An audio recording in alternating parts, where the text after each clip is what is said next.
Hi friends, எல்லாம் எப்படி இருக்கீங்க? நல்லா இருக்கீங்களா? ஒரு படத்தில் வர டைலாக் மாதிரி நான் அப்போவே சொன்னேன் அப்படிங்கிற மாதிரி என் தங்கச்சி நைட்டே சொன்னால் 2 கைக்கு வச்சுக்கலான்ட்டு. நான் தான் போதும் ஆளுக்கு ஒரு கைக்கு வச்சுக்கலான்னு சொன்னேன். அது செவந்ததுக்கப்புறம் பார்த்தா கொஞ்சம் வருத்தமாயிருச்சு. அப்புறம் பார்த்திங்கன்னா மருந்து ஊற்றிட்டு வர வழியில் பூச்செடி இருந்தது. சரி செடி வாங்கலான்னு சொல்லி நின்றுருந்தேன். பாப்பா வந்து 7 டேஸ் ரோஸ் வாங்கலாமா அப்படின்ட்டு இருந்தா. சரி ஆளுக்கு ஒரு செடி பார்த்துட்டு வாங்கலான்னு நின்றுட்டுருந்தோம். அப்புறம் பார்த்திங்கன்னா டிசம்பர் பூ குச்சி நாங்கள் மருந்து ஊற்றிட்டு வர வழியில் ஒரு வீட்டில் இருந்தது. ஒடிஞ்சு கீழே விழுந்துருந்தது. சரி கொண்டு போய் வச்சு பார்ப்போம் வருதா அப்படின்ட்டு எடுத்துகிட்டு வந்தோம்.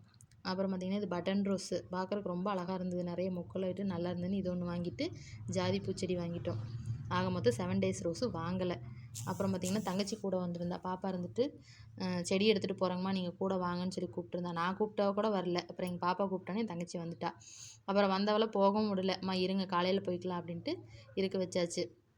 அப்புறம் தங்கச்சி தான் நைட்டு வந்து கத்திரிக்காய் தக்காளி கடைஞ்சி சாப்பாடெல்லாம் வச்சாங்க. அப்புறம் எல்லாம் சாப்பிட்டுட்டு எங்கள் பாப்பாவுக்கு வந்து அவங்க அத்தையும் அப்புறம் என் தங்கச்சியும் ரொம்ப பிடிக்கும். ரொம்ப ஜாலியாக இருந்தா நேற்று நைட்டு.